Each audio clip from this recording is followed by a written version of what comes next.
Donald Trump and Kim Jong-un have become the first sitting US president and the first DPRK leader to meet face-to-face, a development which seemed near impossible only 6 months ago. Now, Rory Coen reviews the historic day. A historic handshake under the world spotlight. Ice-breaking talks held between two old enemies. I feel really great. We're going to have a great discussion, and I think tremendous success. They'll be tremendously successful.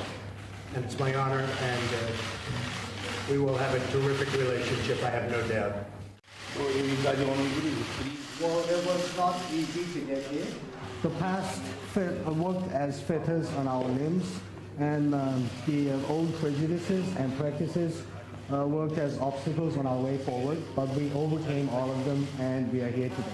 Trump and Kim's one-to-one talks lasted for 41 minutes before the pair were joined by their advisors in an expanded bilateral meeting.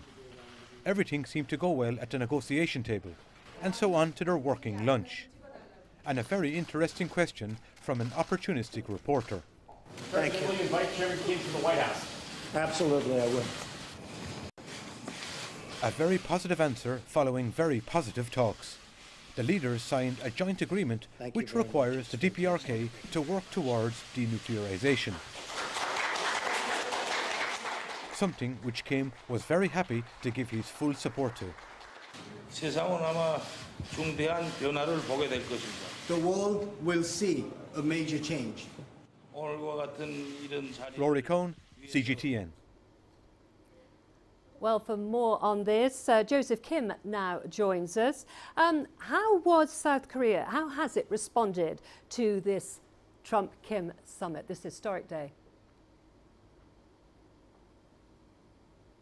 Well, we just got word from the Cheongwada, the presidential office, that had South Korean President Moon Jae-in's full statement where he did welcome the results of the United States DPRK summit, saying that this is now a new road to peace and that it'll be something that they'll never give up on and something that they'll continue to go on. So it does seem that from a government standpoint, it is being welcomed. We're seeing also reactions out of the South Korean media. Many of them are a little bit skeptical in terms of what was really negotiated here, especially in what was signed of the two declarations. But it also seems that in the media it's being well perceived as they too seem to be advocating for peace. I've also spoken with people out on the streets in terms of what they thought about this summit. They also told me that they have been at war with North Korea, with the DPRK, for close to 70 years now, and that they would like for peace to actually be on the Korean Peninsula. And Joseph, are national and regional interests now adequately taken care of, would you say, from the perspective of South Korea?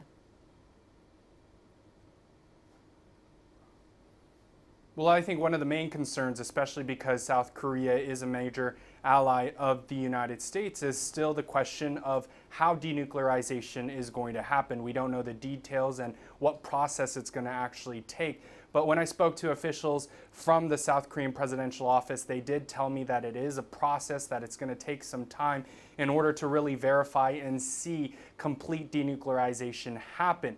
Now, in terms of regional as well as national perspectives on this, we do know that a small minority of people are really against any friendly ties with the DPRK, as they are more pro the United States. But now this relationship is also going to really shift with this summit happening. And we also know in terms of a government perspective, we saw the left party be more pro engagement, whereas the right party has been more about sanctions and tightening its pressure in terms of what they do with the DPRK. This all, the dynamics of that all in terms of the political game of it, that's all bound to change as well with this summit that's happened between Trump and Kim Jong-un. Okay, thank you very much for that. That was Joseph Kim for us in Seoul, reporting on the perspective from South Korea.